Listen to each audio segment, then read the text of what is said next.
outside? Should I run and hide? How do I take my company worldwide? Do you love the law? Did you watch Hee-Haw? What's the weirdest thing that you ever saw? What's it like in court? Favorite sport? Can you help with my book report? Is my hair too long? Am I right or wrong? And do you mind if I sing along to anything? Ask Alan anything in the world. Hello, everybody, and welcome to this episode of Ask Alan. It's going to be a fascinating one today. I'm Alan Crone, the CEO of the Crone Law Firm, and I've got with Mark Halperin, who currently works for Boyle Investments. He's their COO, but he has been around Memphis business development, real estate development his entire career.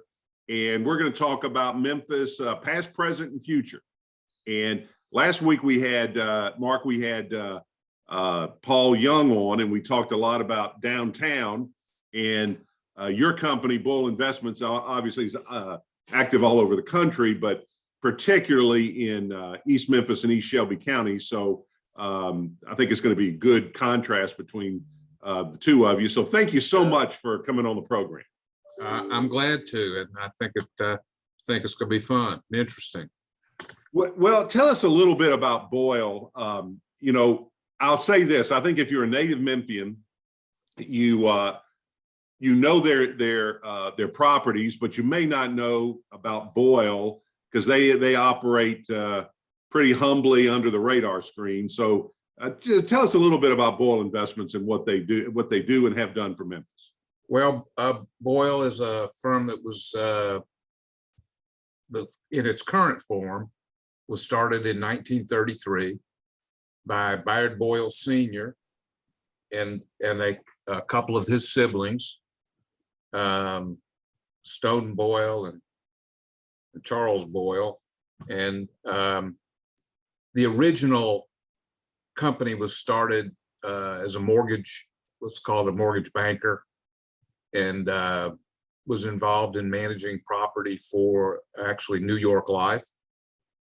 And then over the years, Mr. Bayard Boyle Sr. ended up actually acquiring the interests of his brothers, and he ended up owning the company himself, and diversified into really ultimately all aspects of the real estate business, including but not limited commercial development, residential land development, home building, apartment building, a variety of different types of commercial buildings. When I started with Boyle in 1973, next March will be my 59th. Next March will be my 50th anniversary at Boyle. And we were the largest residential mortgage broker in the state. We had 3 construction companies doing stick-built, which would be homes and multifamily. We had a union commercial construction business and a non-union commercial construction business. And we really were doing a lot of different stuff. As Mr. Boyle turned over the management of the company to his son, Bayard Boyle Jr., and his son-in-law, Henry Morgan Sr., they were more interested in commercial development and long-term investment properties, and they ended up divesting, and in some cases gave divisions to the Boyle employees that were running them. We owned a large landscape maintenance company. The guy that ran that ended up taking that company, and he grew it into a really big outfit. Sold the residential mortgage business, and so it ended up refocusing it, and I would say that would have been in the 70s and 80s. And now we operate in Memphis, which is obvious, and Nashville. We have really, at the current time, only 2 offices here in Nashville. We have a total of about 125 employees, roughly 90 of which are in Memphis, and we have 35 people in our office in Nashville. Nashville, we opened about 21 years ago, and has turned out to be the right place at the right time. Yeah. tremendous growth there. But we've done, as you stated, we've done a lot of stuff in Memphis, and we currently operate about 4 million square feet in Memphis. And interestingly, we operate about 4 million square feet in Nashville. So we're probably the largest Tennessee-owned private real estate company in the state. And it's been a good run. We got a lot of great people, which is that's the whole deal. And for some of us like me, it's really not work. I enjoy it. I'm here every day. Everybody's nice to me. I don't know if I deserve it, but I'm a pretty spoiled guy. Well, 50 years in Memphis real estate. I guess the off the rack question that suggests to me is, how's Memphis different now? Do you think it's better, it's worse in terms of commercial real estate? I think it's different. I think that during periods of my career, in the 80s, we had more growth. We had, as an example, International Paper moved here, which was a huge coup for Memphis, Tennessee, to have International Paper move their headquarters here. At the same time, you had this almost uncontrolled growth of Federal Express, which has had a dramatic impact on Memphis, as everyone knows. We're very, very, very fortunate to have the headquarters of FedEx in Memphis. The last couple of decades, we've not seen the growth that we saw maybe in the last 2 decades of the last century. And the guy seems weird talking about centuries, showing my age. And it's disappointing to me because I think that Memphis is a great place to live. I think we have a lot of really nice people. And I mentioned to you earlier, we spent some time in Arizona, my wife and I, and which is a very nice place. But you go in and out of Walgreens here, people say good morning, they say, how you doing? And, a lot of other places didn't like that. Everybody's sort of focused on what they're doing. And in spite of the fact that we have the media seems to focus on the negative things, I think Memphis is a very friendly, comfortable place to live. We've got a great climate. Kind of go into my Chamber of Commerce spiel. We've got the five Class 1 railroads that intersect here. We've got the highways that intersect here. We've got the river. We've got, as everybody knows, the largest volume cargo airport in the world. A lot going on here. It's no tax state, no income tax state. It's a pretty darn good place to do business. And this opportunity that's presented by having Ford Motor Company select West Tennessee and the Blue Oval City, as they have named it, is, I think, really a unbelievable opportunity for Memphis to, in the area, really regionally, more than just Memphis, for us to move forward with a lot of new good jobs. I think it'll create a lot of growth in the housing segments of the real estate business. We're going to see companies follow Ford here to supply them and support them. So it's pretty exciting. Blue Oval may be, I was going to say, it's definitely the biggest thing to happen to Memphis since Federal Express. Maybe bigger than Federal Express over the long haul. Well, it's huge. It's huge. Yeah, I think it's tough to get bigger than FedEx. Yeah, well, no disrespect to FedEx, obviously, but yeah. Now, let me ask you this, because this is my own personal theory, and I don't know what I'm talking about, but you know exactly what you're talking about. I don't know about that.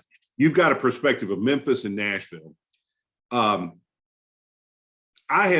theory is that Blue Oval is to Memphis what the Nissan plant was to Nashville. If you look at Nashville, rewind about 30 years, Nashville was doing fine, but it's not what it was now. But when when Nissan opened and then Saturn, it really changed the game for Nashville. Do you think that Blue Oval has the potential to do the same thing in Memphis? I do, and I really hope so. And a lot of things have to come together. If you think about it, and I think you'd be familiar with this, Nashville, especially over, I would say, the last 10 years, has experienced gigantic growth with some of the moves to the community with Amazon and with huge investment company that moved their corporate headquarters there. Jobs being created on top of jobs. The infrastructure is broken down, and it really can't handle the amount of growth that they have had in Nashville. Our infrastructure is a lot better here. And it is, even though we kind of have a tendency to complain about it, I really think it's more robust. And I think that we have this opportunity. I think we need to think regionally. I think we need to work regionally. I think it's important to understand things are going to go to Crittenden County, or things are going to go to DeSoto County, or they're going to go to Fayette County. They're all going to benefit the community in general. And I really don't see the different community boundaries as being very important. I think that we need to look at what's best. One of the things we try to do when we meet a prospect for office space, which is a huge part of our portfolio now, our product mix has swung to be almost 100% office in Memphis. And when we meet an office prospect, the first thing we try to figure out is what suits their needs the best. And in our portfolio, we try to match that up. We have people come to us and say, "Oh, Mark, I really want to be in the 6,000 or 6060 Poplar building." Say, "Well, that's great. We'd love to show you that building. Tell us what your needs are." Well, they tell us what their needs are, and it might turn out that the 6410 Poplar building is the building that we have that best fits their needs. And that's what we have to do, I think. Obviously, that's in a small way, but I think that's what we need to do in the bigger picture for the Memphis region. And, if something is better suited to be in Germantown, why confuse things by having Germantown have to try to compete with downtown Memphis? And I think, you need to sell people what they want. That's the easiest way to be successful. That's right. That's right. And one size doesn't fit all, particularly in office space. Well said. What building on that? Let me ask you this: over the last 24 months, one of the big hot topics in commercial real estate has been whether we're looking at the demise of the office, or if we're headed towards some sort of recalibration of the office. What do you think the future of that space is for commercial real estate? Or you believe that people's needs for offices are shrinking, or is it just changing? I'm not an unbiased observer. I think it's changing. It's interesting. We've had tenants grow substantially in a couple of cases. We've got a couple of new tenants coming on board with us, good sized tenants, 50,000 foot tenant. But then we've had others shrink. We still have major national, international companies who are still out, still haven't brought their people back to the office. So that obviously is of concern to us. We're very fortunate. Everybody's paid their rent through the pandemic. We did have, and as I said, most of our portfolio is office space, but we also have retail space, a little bit of warehouse space.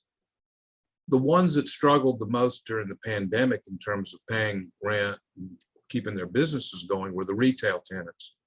And we helped them, those that needed help. And we feel good about it, and we feel fortunate, most of them survived, but it was a very difficult time, especially for the smaller locally owned businesses that didn't have a major platform that could help sustain them. On the office side, our collections were very good during the pandemic. And really the only people who didn't pay office rent during the pandemic really were the people who don't pay office rent anyway. I mean, they're not very prompt. When you get a portfolio as big as ours, you know, you have a little bit of everything. I think that we're going to see more of what they're calling hybrid work. I think we're going to see more what the industry is calling hoteling, where you may come to the office Tuesdays and Thursdays, and you are just assigned a desk or a private office. Then somebody else will come Monday, Wednesday, and Friday, and they'll be just assigned a desk. Now, you know, and again, you and I were talking earlier about, you know, being older, being maybe in the twilight of your career, and you know, not having a picture of your, you know, I got whatever 15 pictures over here of my family and friends, and sitting next to somebody that you may have some collaboration contact with in terms of work, or sitting next to somebody that's doing something totally unrelated and you don't have any reason to collaborate with them. Over the long haul, I think that we will revert to more of what you and I might say are typical office standards situations today. But I think we're going to go through a period of experimentation. I think the operations side of the world wants people back in the office. The chief financial officer side of the world would like to reduce their real estate footprint and their real estate costs. And over the years, we've seen it many times before, frequently after mergers and acquisitions. We'll have a company come in and say, okay, you know, we just bought, you know, the Crone insurance company, and we're going to reduce expenses here by 40%. Well, okay. How many people are you going to reduce? We're going to reduce by about 25%. So what you want to do is you want to fit this number of people in that much less space. They say, that's right. Well, you know, some of them will have to stand up.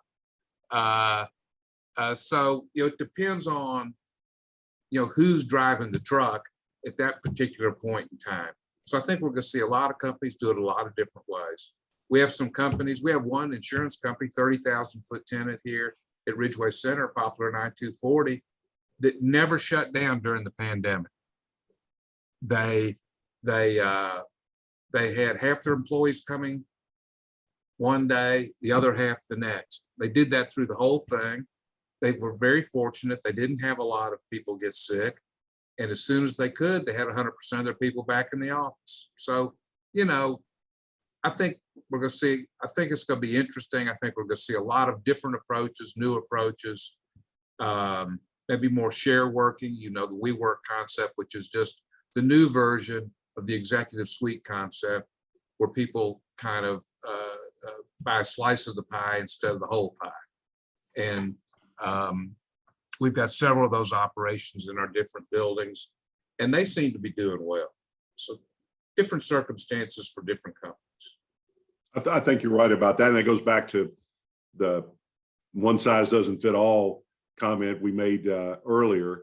I agree with you. I think it's going to be different, but at the end of the day, human beings are social creatures. We need to be together, maybe not 24/7, or may not, you know, 5 days a week, but we need to have a place to gather for culture and everything else. And I think it's good. You know, 5 years from now, it's going to be different, but I don't think it's necessarily going to be worse. I agree with you. And I think that the important thing is that social contact. And I know for myself, one of the reasons I like coming to work every day is because I like seeing the people that I see. And, you know, if you're lucky enough to have a place where you go and you really like the people, is pleasant. I know that's not true for everybody, and it's unfortunate. But the contact with people, I would personally not enjoy being at home all the time. Pandemic was hard on me. I was trying to be very careful, and I was not in the office for a long time when anyone else was here. I came to the office a good bit, but it was during hours when no one else was here, and I missed the social contact a lot. I think we all learned how important that was, even to the most introverted person. I think really realized how much they missed face-to-face interaction. And then the more extroverted you are, the more you missed it. So it's going to be interesting to see what happens. Exactly. Well, Mark, I appreciate you taking the time.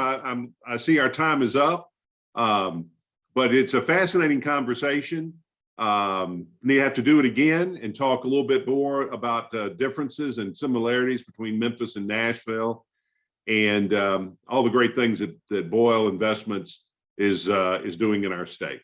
Well, I appreciate you inviting me on, and would look forward to doing it again, talking about some other things. We're very proud of Memphis. We're very proud of Boyle Investment Company, and we are going to continue to try to do what we're doing. We really just have one rule here.